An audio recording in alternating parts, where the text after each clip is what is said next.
Alright, let's see if I have enough battery power for one more rant this morning. One thing Hillary Clinton said at debate number 3 was she's for the Second Amendment. But when you look at what she actually believes, you find out that she was lying. She's not for the Second Amendment. She's a lot of politicians pay lip service to the Second Amendment, but when you look at what they actually believe, they're against it. But she said there can be restrictions on the on guns that don't violate the Second Amendment, and that statement I agree wholeheartedly with. But Hillary is completely wrong in how she applies that statement.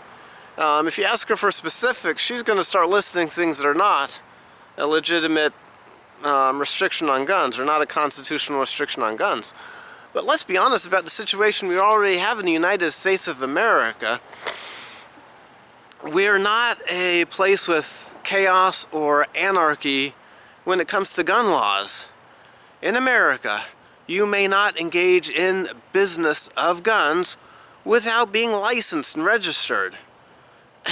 In America, you may not buy a gun without a background check.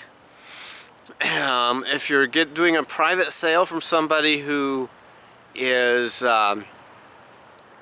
whose business isn't guns, but they're just getting rid of some old guns or something like that,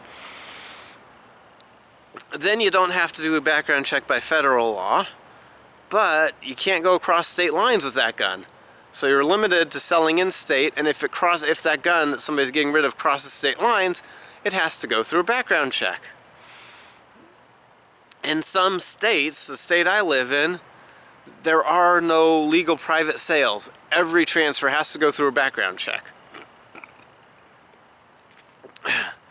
And it is illegal for a felon, for a mentally incompetent person, for a drug addict, for a terrorist, for an illegal alien to own a gun in America.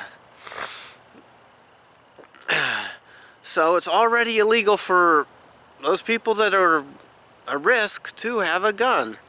The congresswoman that got shot in Arizona a few years ago, that guy was not legally allowed to own a gun. So the gun laws did everything they could have to prevent that. And in America, there are mandatory minimum punishments, which Democrat presidents have a tendency not to use. When there's a Democrat president, the number of prosecutions for gun crimes goes down. That's just been a trend in the past couple of decades. Get a Democrat president, actual prosecution of gun crimes, trying to make the streets safer, get the violent criminals with guns off the streets, goes down. And get a Republican, criminals are actually prosecuted.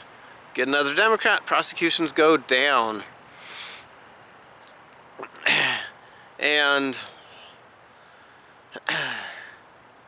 let's see, prosecutions go down. What are the other gun laws I could point out in America? We have they've talked about who can't own a gun. Yeah, so we have severe restrictions on machine guns.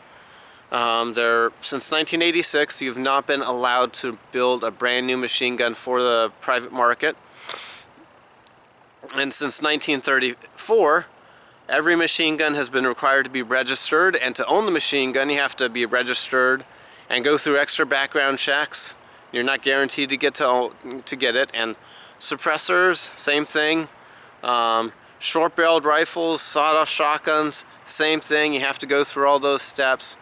So we already have reasonable restrictions on guns in America. Hillary, if you get the facts from her, details about what she wants to do to the gun, she doesn't want to make reasonable restrictions on guns. She wants to violate the Second Amendment. Thank you for watching this.